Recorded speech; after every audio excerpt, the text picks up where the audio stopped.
Rabbi shrah li sadri wa yassir li amri wahlul 'uqdatam min lisani yafqahu qawli. Auzubillahi minasyaitonir rajim. Bismillahirrahmanirrahim. Ada pertanyaan.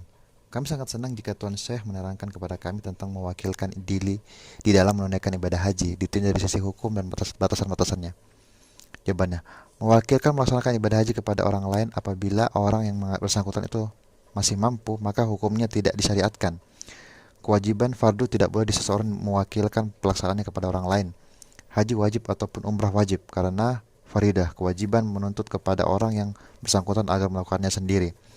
Jika orang bersangkutan tidak mampu atau lemah dan ketidakmampuan itu bersifat temporer yang masih bisa diharapkan akan hilang, maka orang yang bersangkutan menunggu sampai ketidakmampuannya itu hilang darinya. Setelah itu ia melaksanakan sendiri kewajiban yang menjadi tanggungannya. Sebagai contoh adalah seorang yang telah berkewajiban melaksanakan ibadah haji tiba-tiba jatuh sakit pada bulan-bulan haji dan sakitnya masih bisa diharapkan kesembuhannya, maka orang itu menunggu sampai sembuh. Dan jika kesembuhannya itu masih di bulan-bulan haji, maka berhajilah. Dan jika tidak, maka tunggulah dan laksanakan haji pada tahun yang akan datang.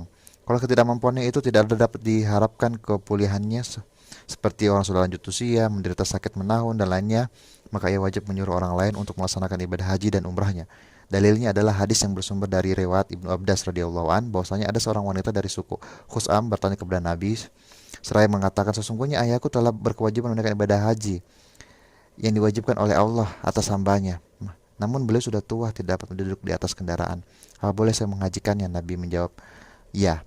Secara singkat, hukum mewakilkan pelaksanaan ibadah haji wajib haji umroh kepada orang lain adalah sebagai berikut. Apabila orang yang bersangkutan yang akan mewakilkan itu masih mampu secara fisik, maka tidak sah haji yang diwakilkannya. Dan jika ia lemah fisik dan sudah tidak bisa diharapkan kesembuhannya, maka boleh sah hukumnya.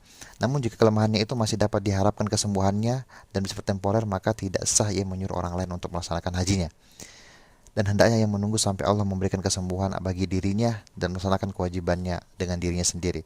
Adapun haji atau umroh sunat, jika orang bersangkutan lemah fisik dan tidak lagi diharapkan kepulihannya, sementara mungkin ada yang mengatakan boleh saja diwakilkan haji sunnahnya kepada orang lain dengan analogi kepada orang berkewajiban menunaikan ibadah haji wajib namun tidak mampu secara fisik, dan barangkali ada pula yang mengatakan tidak ada analogi kias dalam masalah ini karena perwakilan di dalam menunaikan kewajiban fardhu adalah perwakilan di dalam perkara wajib yang mesti berbeda dengan perkara sunnah. Sebab masalah sunnah itu tidak harus dilakukan oleh seseorang. Maka jawabannya secara bagi berikut. Jika orang yang bersangkutan mampu secara fisik, maka lakukan sendiri. Dan jika tidak mampu, tidak perlu diwakilkan pada orang lain. Dan kalau orang yang bersangkutan masih mampu melakukannya sendiri, maka ia tidak sah menyuruh orang lain untuk melaksanakan hajinya. Menurut salah satu riwayat pendapat dari Imam Ahmad, dan bagi saya pendapat ini lebih kuat karena haji adalah ibadah yang dilakukan seseorang untuk beribadah kepada Tuhannya, maka tidak layak kita menyuruh orang lain untuk menggantikan posisi. Pergilah kamu ke tanah suci dan lakukan ibadah haji dan umrah di sana atas dirimu. Seharusnya kita katakan silahkan Anda melakukannya sendiri karena tidak ada yang menghalangi Anda untuk melakukannya. Karena Anda harus mewakilkan ibadah khusus sunnah Anda kepada orang lain. Kenapa Anda harus mewakilkan ibadah sunnah Anda kepada orang lain? Subhanaka Allahumma wa bihamdi astaghfiruka wa atubu ilaik. Wassalamualaikum warahmatullahi wabarakatuh.